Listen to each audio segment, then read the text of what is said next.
साथियों जोहार। आज 24 दिसंबर है और आज ही के दिन 1996 में इस देश के अंदर पेशा कानून को लाया गया था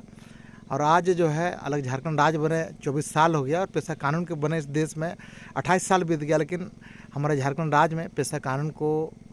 लागू नहीं किया गया है, सख्ती से उसका अनुपालन नहीं हो रहा है, जिसका नतीजा है कि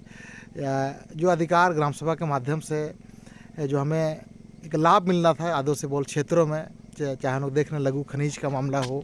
चाहे वन उत्पाद का मामला हो, तो लघु खनिज में जैसे अभी मसला देखने को मिलता है कि बालू को लेकर के यहाँ पर पुलिस प्रशासन के द्वारा जो है काफ़ी धरपकड़ किया जाता है, केस कर दिया जाता है और खासकर जो हमारे आदिवासी भाई बंधु जो कि लोन में किस्ती में लेकर के रोजगार के उद्देश्य से बालू का व्यापार करें ट्रैक्टर के माध्यम से, ट्रैक्टर किस्ती में लिए हुए हैं, लेकिन उनको भी पुलिस प्रशासन के द्वारा धरपकड़ लिया जाता है। और यहाँ पर अगर पेशा कानून को सख्ती से लागू किया गया होता तो ग्राम सभा के माध्यम से ये जो लघु खनिज है, जो बालू है, उसका ग्रामीणों के द्वारा प्रबंधन किया जाता, रख रखाव किया जाता। ग्राम सभा के माध्यम से बालू का भी हम लोग बेच सकते, जिससे ग्राम स्तर पर एक राजस्व का भी एक प्रबंध हो पाता, उससे पैसा जमा होता, तो इससे गांव के विकास होता, गांव के सर्वांगीण विकास के उस पैसा का उपयोग होता। लेकिन आज जो है इस राज्य के अंदर पेशा कानून का अनुपालन नहीं होने के कारण आज आदिवासियों के अधिकारों का हनन हो रहा है और ग्राम सभा का बहुत महत्व है। ये हमें संविधान हमें अधिकार देता है, जो हमारा ग्राम सभा है, जो रूढ़ी प्रथा है, उसको विधि का बल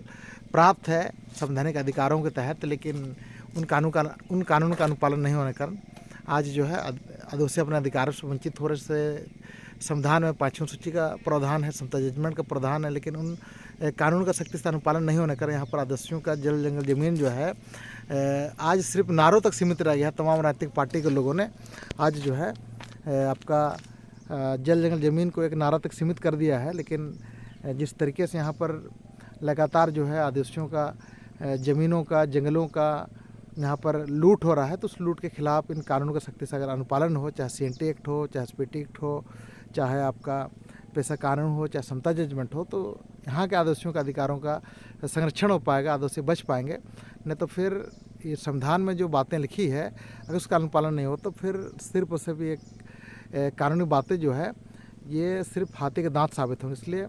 इस राज्य के अंदर में पेशा कानून को सख्ती से लागू करना काफ़ी ज़रूरी है और सरकार का दायित्व बनता है। आप तो ये आदिवासियों की सरकार हम लोग कहते हैं, तो सरकार का दायित्व बनता है कि इस राज्य के अंदर में पेशा कानून को सख्ती से लागू किया जाए, ताकि यहाँ के आदिवासियों को जो जल है, जंगल है, ज़मीन है, जो खनिज है, उसको बचाया जा सके और जो इस झारखंड के जो राज्य का जो उद्देश्य था उस उद्देश्य को पूर्ति हो सके। बिरसा मुंडा, सिद्धू कान्हू, तिलका मांझी के सपनों का झारखंड को बनाने के लिए, इस झारखंड राज्य को बचाने के लिए तमाम कानूनों को जो आदिवासियों के पक्ष में बना उसको सख्ती से लागू करना